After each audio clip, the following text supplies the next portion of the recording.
সিয়াম সাধনা করার তৌফিক দিয়েছেন সবাইকে আলহামদুলিল্লাহ। এই জন্যই বলছি যে এই মাসটা এমন একটা মাস তার ফজিলত বর্ণনা করে শেষ করা যাবে। এটা মাসের সবচেয়ে শ্রেষ্ঠ মাস এবং এই মাসে এমন একটা রাত্রি আছে যেটা বলা হয় খায়রুল মিন আলফি শাহর, হাজার রাত্রি হচ্ছে হাজার হাজার রাত্রির চেয়ে উত্তম। সেই লাইলাতুল কদর এইরকম একটা মাস আমরা পেয়েছি, এটা আমাদের জন্য বিরাট সৌভাগ্যের ব্যাপার। কারণ এই মাসে আমরা একজন ইমানদার হিসেবে জীবন করার মূল যে পুঁজি, সেই পুঁজিটা অর্জন করবো। আর আমরা এই মাসে আল্লাহর কাছে একজন বান্দা হিসাবে যেন পবিত্র হতে পারি। আমরা যেন একটা আমাদের যে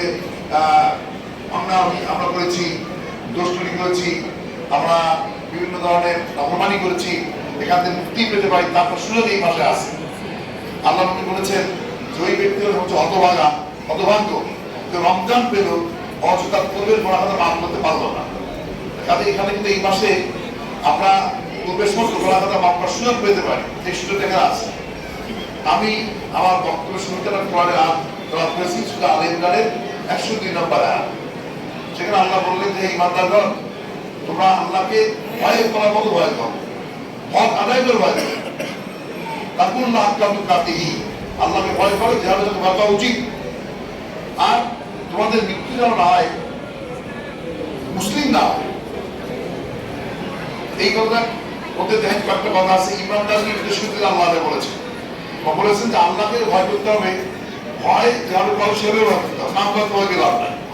আমি আল্লাহকে ভয় করে বলতেছি, কর্মসময় ছিল আল্লাহকে ভয় করার কথা আমার, কিন্তু আল্লাহকে ভয় করছি, আবার আল্লাহর নাফরমানিমূলক কাজ করছি। আল্লাহকে ভয় করি, নামাজ পড়ি না, আল্লাহ ভয় হলো। আমি আল্লাহ ভয় করি বলছি, ও ইমানদার যে আল্লাহ ভয় আছে। কেমন ভয়? নামাজ পড়ি।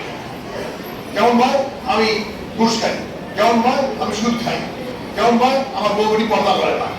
দেখে তাকওয়া হয়তো কথা বোঝে না। আবার এইগুলো আমরা বলেন যে আল্লাহকে যদি ভয় করতে, ভয় করার মতো ভয় কর, হক আদায় করে ভয় কর, প্রকৃত ভয় কর।